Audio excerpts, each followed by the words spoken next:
ಬಾರಿ 26-27ನೇ ಆಯವ್ಯಯವನ್ನು ನಡೆಸತಕ್ಕಂಥ ಸಂದರ್ಭದಲ್ಲಿ ನಗರಸಭೆಯ ವತಿಯಿಂದಲೇ ಬಸವ ಜಯಂತಿಯನ್ನು ಆಚರಣೆ ಮಾಡಬೇಕಂತೇಳಿ ಒಂದು ಐತಿಹಾಸಿಕವಾದ ತೀರ್ಮಾನವನ್ನು ಮಾಡಿದ್ವಿ. ಆ ತೀರ್ಮಾನ ಮಾಡಿದಂಥ ಸಂದರ್ಭದಲ್ಲಿ ನಾವು ಬಸವಣ್ಣವರ ವಿಚಾರಧಾರೆ 800 ವರ್ಷಗಳ ಹಿಂದೆ ಸಮಾಜದ ನಿರ್ಮಾಣದ ಕನಸನ್ನ ಹೊತ್ತಿದೆ. ಪ್ರಾಯೋಗಿಕವಾಗಿ ಎಲ್ಲ ಸಮಾಜದವರ ಮಂತ್ರಿ ಸೇರಿಸಿ ಅನುಭವನ ಮಂಟಪದಲ್ಲಿ ಎಲ್ಲ ಸಮಾಜದ ಎಲ್ಲ ವರ್ಗದ ಜನರನ್ನು ಕೂಡ ಶರಣರನ್ನಾಗಿ ಮಾಡಿ ಈ ಸಮಾಜದ ಮೇಲುಗಳು ಹೋಗಲಾಡಿಸಬೇಕು, ಕಂದಾಚಾರವನ್ನು ಹೋಗಲಾಡಿಸಬೇಕು ಮತ್ತು ದಾಸೋಹದ ಮೂಲಕ ಅವರಿಗೆ ಶಕ್ತಿಯನ್ನು ಕೊಡಬೇಕು ಮತ್ತು ಯಾವುದೇ ಕಾರಣಕ್ಕೂ ಕೂಡ ಕಂದಾಚಾರವನ್ನು ಪೋಷಣೆ ಮಾಡಬಾರದು ಅನ್ನೋ ಒಂದು ಮಹೋನ್ನತವಾದ ಒಂದು ವಿಚಾರಧಾರೆ. ಮತ್ತೆ ಇವತ್ತು ನಾವು ಇಡೀ ಪ್ರಪಂಚದಲ್ಲಿ ಏನು ಒಂದು ಶಾಸನ ಸಭೆಗಳನ್ನ ನಡೆಸ್ತಾ ಇದ್ದಾರೋ, ಇಡೀ ಪ್ರತಿಯೊಂದು ದೇಶಗಳ ಶಾಸನ ಸಭೆ ಮುಖಾಂತರ ನಡೆಯುತ್ತದೆ ಅಂತ ಒಂದು ಕಲ್ಪನೆಯನ್ನ 800 ವರ್ಷಗಳ ಹಿಂದೆ ನಮ್ಮ ಜಗತ್ತಿಗೆ ತೋರಿಸಿಕೊಂಡಂತ ವಿಶ್ವಗುರು ಬಸವಣ್ಣವರನ್ನ ನಾವು ನೆನ್ಕೊಳ್ಳಬೇಕು. ಅವರ ವಿಚಾರಧಾರೆ, ಅವರ ವಿಚಾರಗಳು ಸೂರ್ಯ ಚಂದ್ರನಿರೋದಂತ ಶಾಶ್ವತವಾಗಿ ಇರಬೇಕು ಅಂತ ಹೇಳಿ ನಮ್ಮ ನಗರಸಭೆಯಲ್ಲಿ ಅವರ ಪುತ್ಥಳಿಯನ್ನ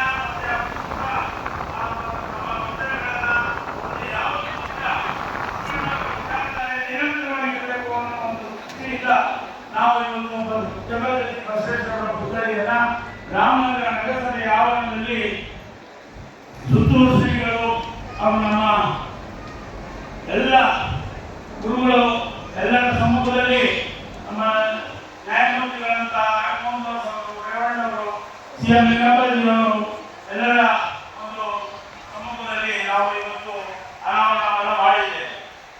ಬಸವೇಶ್ವರರ ಚಿಂತನೆಗಳು ಈ ಜಗತ್ತಿನ ಇವತ್ತು ಕೂಡ ಯಾವತ್ತೂ ಕೂಡ ಅವರ ಆದರ್ಶಗಳು, ಅವರ ಚಿಂತನೆಗಳು, ಅವರ ತತ್ವಗಳು, ಅವರ ವಚನಗಳು ಈ ಪ್ರಪಂಚ ಯಾವತ್ತಿಂದ ಇರ್ತದೋ, ಈ ವಿಶ್ವ ಯಾವತ್ತಿಂದ ಇರ್ತದೋ ವಿಚಾರಗಳು ಅಂದಿನ ಕಾಲದಲ್ಲೇ ಇವತ್ತಿಗೆ ನಾವು 10% ನಡೆಯಕ್ಕಾಗಲ್ಲ. ಬಸವಣ್ಣ ವಿಚಾರಧಾರೆ ಅಂದಿನ ಕಾಲದಲ್ಲೇ ಸಮಾಜದ ಡೊಂಕನ ತಿದ್ದಿ ಸಮಾಜದ ಮೇಲು ಕೀಳು ಭಾವವನ್ನು ಹೋಗಲಾಡಿಸಿ ಅಕ್ಷರವೇ ಜ್ಞಾನ ಮತ್ತೆ ದಾಸೋಹ ಎಂಬ ಮಹಾಕಲ್ಪನೆಯನ್ನ ಈ ಜಗತ್ತಿಗೆ ಕೊಟ್ಟಂತ ಒಂದು ಮಹಾನ್ ದಾರ್ಶನಿಕ ನಮ್ಮ ವಿಶ್ವಗುರು ಬಸವಣ್ಣವರ ಒಂದು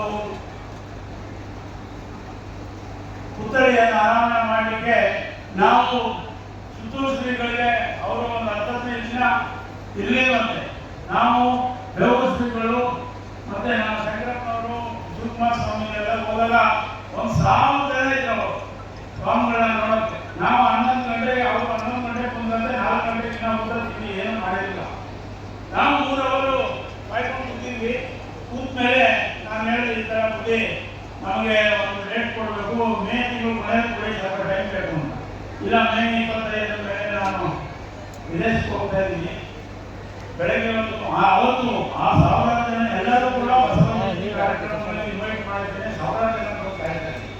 ಹಾಗಾಗಿ ಬಹಳ ದೊಡ್ಡ ಮನಸ್ಸು ಮಾಡಿ ಇವತ್ತು ರಾಮನಗರ ನಗರಸಭೆಗೆ ಅವರು ಬರೋದಕ್ಕೆ ಒಪ್ಪಿಗೆ ಕೊಟ್ಟರು.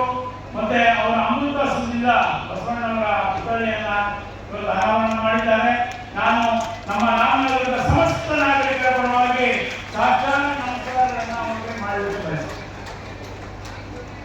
ಅದೇ ರೀತಿ ನಾಗಮೋಹನ್ ದಾಸ್ ಅವರು ನಿರಂತರವಾಗಿ ಈ ಸಮಾಜದ ಅಲ್ಲಿರ್ತಕ್ಕಂಥ ಅವರು ನ್ಯಾಯಮೂರ್ತಿಗಳಾಗಿ ನಿವೃತ್ತಿ ಆದಮೇಲೆ ಆರಾಮಾಗಿ ಇರ್ಬೋದಾಗಿ ಕಾನ್ಸ್ಟಿಟ್ಯೂಷನ್ ಕ್ಲಬ್ ಇನ್ನೊಂದು ಎಲ್ಲ ಹೋಗಿ ಅವರ ಹಳೆ ಸ್ನೇಹಿತರನ್ನ ನೋಡಿಕೊಂಡು ಮಾತಾಡಿಸ್ಕೊಂಡು, ಆದರೆ ಇಡೀ ದೇಶದಾದ್ಯಂತ ರಾಜ್ಯದಾದ್ಯಂತ ಸಂವಿಧಾನದ ಬಗ್ಗೆ ಅರಿವು ಮೂಡಿಸ್ತಕ್ಕಂಥ ಕಾರ್ಯಕ್ರಮಗಳನ್ನ ಅವರ ಸಹೋದರಂತ ಹಿರಿಯವರು ನಮ್ಮ ರಾಜಶೇಖರ್ ಅವರು ಅವ್ರ ಮುಖಾಂತರ ಮಕ್ಕಳಿಗೆ ಅರಿವು ಮೂಡಿಸಬೇಕು, ವಿದ್ಯಾರ್ಥಿಗಳಿಗೆ ಅಂತ ಹೇಳಿ ಬಹಳ ದೊಡ್ಡ ಒಂದು ಯಜ್ಞವನ್ನೇ ಮಾಡ್ತಾ ಇದ್ದಾರೆ. ಅಂತ ಒಂದು ಮಹಾಪುರುಷರನ್ನು ಕೂಡ ನಾವು ಈ ಸಂದರ್ಭದಲ್ಲಿ ಕಳಿಸಬೇಕು ಅಂತ ಹೇಳಿ ಅವರು ಕೂಡ ಬಂದಿದ್ದಾರೆ. ಅವರು ಕೂಡ ನಮ್ಮ ರಾಮನಗರದ ಎಲ್ಲ ಪರವಾಗಿ ಮತ್ತೊಮ್ಮೆ ಪೂರ್ವವಾದ ಅಭಿನಂದನೆಗಳನ್ನು ಸಲ್ಲಿಸಲಿಕ್ಕೆ ಬಯಸ್ತೇನೆ. ಮತ್ತೊಮ್ಮೆ ನಮ್ಮ ರೇವಣ್ಣ ಅವರು ನಮ್ಮ ಯಾವುದೇ ಕಾರ್ಯಕ್ರಮಕ್ಕೂ ಕೂಡ ಬಂದ್ರೆ ಅವರು ಮಿಸ್ ಮಾಡೋದೇ ಇಲ್ಲ. ಶಶಿ ಆಯ್ತಪ್ಪ ಬರ್ತೀನಿ ಆಯ್ತು ಅಂತ ಹೇಳಿ, ಯಾಕಂದ್ರೆ ನಿರಂತರವಾಗಿ ನಮ್ಮನ್ನ ನೋಡ್ಕೊಂಡು ಬಂದಿದ್ದಾರೆ. ನಾವು ಸಾಮಾಜಿಕ ನ್ಯಾಯ ಪರವಾಗಿ ನಾವು ಅನೇಕ ಕಾರ್ಯಕ್ರಮಗಳನ್ನ ರಾಮನಗರ ನಗರಸಭೆಯಿಂದ ಎಲ್ಲ ವರ್ಗದ ತುಳಿತಕ್ಕೆ ಶೋಷಿತ ಸಮಾಜಕ್ಕೆ ಸೇರಿದಂತ ಎಲ್ಲ ಸಣ್ಣ ಪುಟ್ಟ ಸಮಾಜಗಳನ್ನು ಕೂಡ ನಮ್ಮ ಪಟ್ಟಣದಲ್ಲಿ ಕೂರಿಸಿ ಅವರಿಗೆ ಸಹಾಯ ವಸ್ತುವನ್ನ ಮಡಿವಾಳ ಸಮಾಜದವ್ರಿಗಿರ್ಬೋದು, ಸವಿತಾ ಸಮಾಜದವ್ರಿಗಿರ್ಬೋದು, ಮೇಲು ಸಮಾಜದವ್ರಿಗಿರ್ಬೋದು, ಸಿಂಧಿಯ ಇರ್ಬೋದು, ಈಗ ಅಸಂಘಟಿತ ಕಾರ್ಮಿಕರಿಗೆ ಒಂದು ಇನ್ಶೂರೆನ್ಸ್ ನ ಸುಮಾರು ಒಂದು 20,000 ಜನರಿಗೆ ಇನ್ಶೂರೆನ್ಸ್ ಮಾಡತಕ್ಕಂಥ ಐತಿಹಾಸಿಕ ಕೆಲಸವನ್ನ ರಾಮನಗರ ನಗರಸಭೆ ಮಾಡ್ತಾ ಇದೆ. ಇದಕ್ಕೆಲ್ಲ ಮೆಚ್ಚಿ ಈ ಕಾರ್ಯಕ್ರಮ